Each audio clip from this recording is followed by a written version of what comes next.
Salam,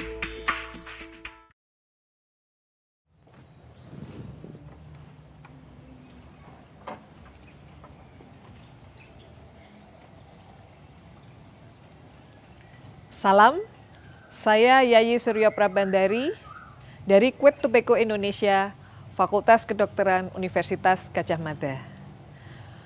Dalam kesempatan ini, saya akan menjelaskan beberapa hal terkait dengan intervensi berhenti merokok.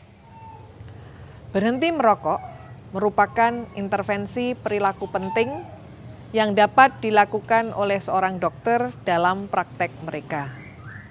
Intervensi ini berguna untuk mengurangi angka kesakitan dan angka kematian di antara pasien, mengurangi biaya perawatan kesehatan yang terkait dengan penyakit akibat tembakau maupun biaya kesehatan pada keluarga pasien perokok. Dalam video ini, kita akan menyoroti keterampilan komunikasi yang penting untuk memotivasi pasien untuk berhenti merokok.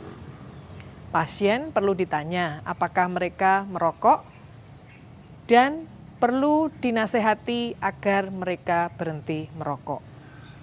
Dokter dapat mengambil waktu beberapa menit untuk menjelaskan bahaya merokok pada pasien dan menjelaskan mengapa merokok dapat menyebabkan atau memperparah kondisi pasien saat ini. Dokter perlu keterampilan yang dapat digunakan untuk membantu pasien tentang cara berhenti merokok.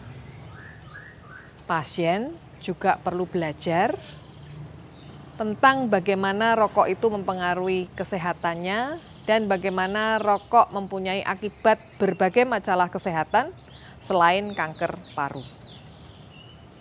Video ini akan memperkenalkan cara-cara praktis untuk menilai kesiapan pasien untuk berhenti, serta memberikan keterampilan untuk membantu pasien dalam berhenti merokok. Penelitian yang dilakukan oleh Quid Tobacco International menemukan bahwa agar pasien mau mendengarkan nasihat dokter, dokter perlu lebih dari sekedar menjelaskan bahaya rokok pada kesehatan secara umum. Dokter harus menjelaskan dengan bahasa yang mudah dipahami oleh pasien tentang bagaimana rokok dapat mempengaruhi kesehatan mereka saat ini dan menempatkan mereka pada risiko komplikasi tertentu. Dengan melakukan hal ini dan menjelaskan bahwa kebiasaan merokok mereka juga berdampak pada kesehatan keluarga pasien, pasien akan menghargai nasihat dokter untuk berhenti merokok. Saat pasien dalam kondisi sakit adalah saat yang tepat bagi dokter untuk mendidik pasien. Karena pada saat inilah pasien akan termotivasi untuk mendengarkan. Bila hubungan telah terjalin, beberapa pasien akan lebih peduli dan bersedia untuk berhenti merokok. Namun, beberapa pasien lainnya akan menunda dengan berbagai macam alasan. Dalam video ini, kami akan memberikan beberapa strategi untuk mendekati kedua jenis pasien tersebut. Sebelum kita memulai, kita perlu menekankan bahwa berhenti merokok adalah sebuah proses yang lebih mudah bagi beberapa orang dibanding dengan yang lain.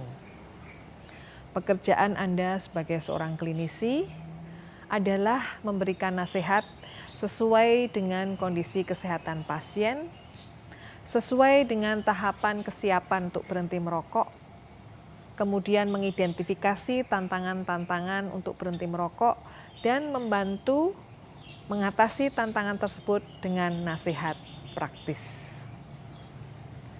Dokter juga perlu menjelaskan bahwa akibat kesehatan dari bahaya merokok tidak berdampak pada perokok itu saja, tetapi juga anggota keluarga yang lain. Pemahaman ini penting untuk mendorong pasien agar tidak merokok di dalam rumah ketika mereka belum ingin berhenti. asap rokok sangat berbahaya bagi wanita, anak-anak, dan anggota keluarga lainnya yang tidak merokok. Baiklah, mari kita mulai. Keterampilan komunikasi dan motivasi yang ada dalam video ini akan memberikan rasa percaya diri bagi Anda untuk membantu pasien agar mereka berhenti merokok.